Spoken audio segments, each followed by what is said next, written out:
A ver, ¿cómo se le vende un país a su propia gente? A principios de este siglo, España vivió una de las transformaciones económicas más bestias y polémicas de su historia, la privatización de sus grandes empresas públicas.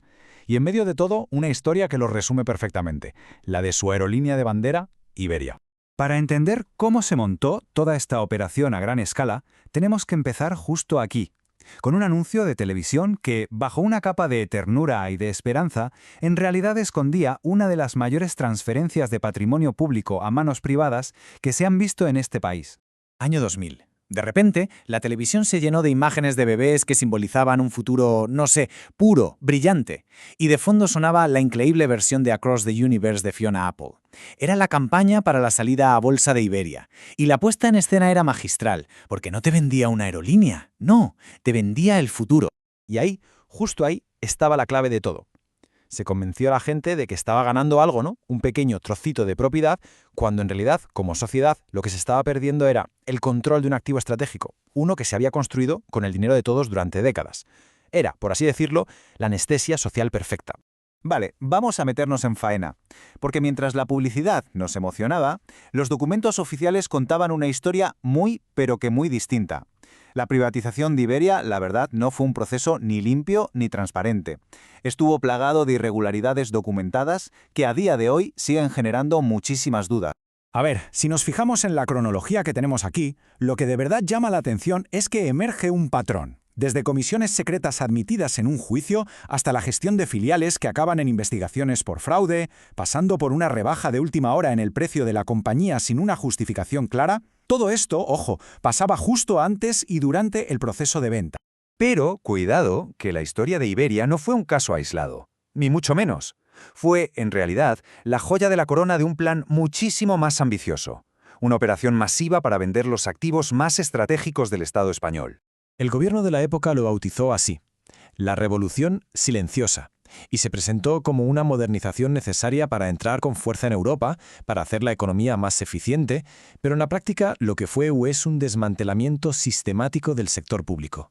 Y la escala de esto, como vemos aquí, era inmensa.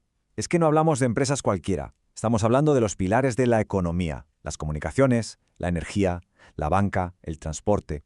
Empresas construidas durante generaciones, con inversión de todos, que en menos de una década cambiaron de manos. El patrimonio de todo un país puesto a la venta. Y todo esto, claro, nos lleva a la pregunta del millón. Desde un punto de vista puramente económico, ¿cuál fue el resultado de vender todos estos activos?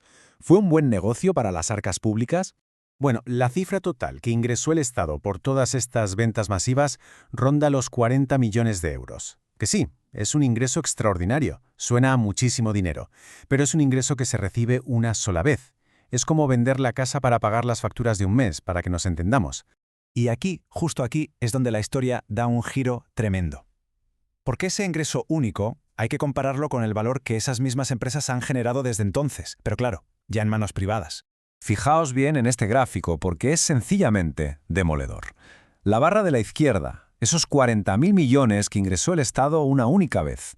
La de la derecha, casi 60.000 millones, que solo 5 de esas empresas repartieron en dividendos en una sola década.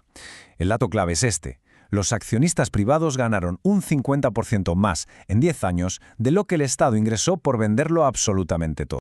Y esta imagen es que lo deja todavía más claro. La línea azul plana, esos son los ingresos del Estado. Un cobro y se acabó.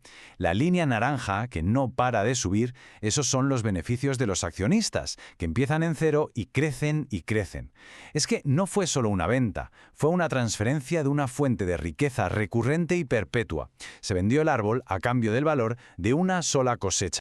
Volvamos a Iberia para ver el resultado final de toda esta historia. ¿Qué queda hoy de la aerolínea de bandera de España? Pues la respuesta se puede definir con un término muy particular. Los analistas lo llaman trampantojo mercantil. Es una ilusión comercial. De cara a la galería, Iberia es española para poder mantener sus licencias de vuelo europeas, pero la realidad de su propiedad y, sobre todo, de su centro de poder es otra muy diferente. En este gráfico de la propiedad de IAG, el holding de Iberia, lo vemos claro. El principal accionista individual es Qatar Airways, con más de un 25%. Y la participación del Estado español, el propietario original, pues un testimonial y minúsculo 2,5%. Así que el resumen es este. La marca sobrevive, los aviones despegan de Madrid, sí, pero las decisiones estratégicas y, lo más importante, los beneficios multimillonarios se gestionan desde la sede de IAG en Londres. Se perdió la soberanía corporativa. Simple y llanamente. Y todo esto nos deja con una reflexión final. La historia de Iberia y la gran venta de España es mucho más que un capítulo en los libros de economía. Es un relato sobre el valor de lo que es común, de lo que es de todos, y sobre las consecuencias a largo plazo de las decisiones a corto plazo. Una pregunta que décadas después sigue totalmente vigente.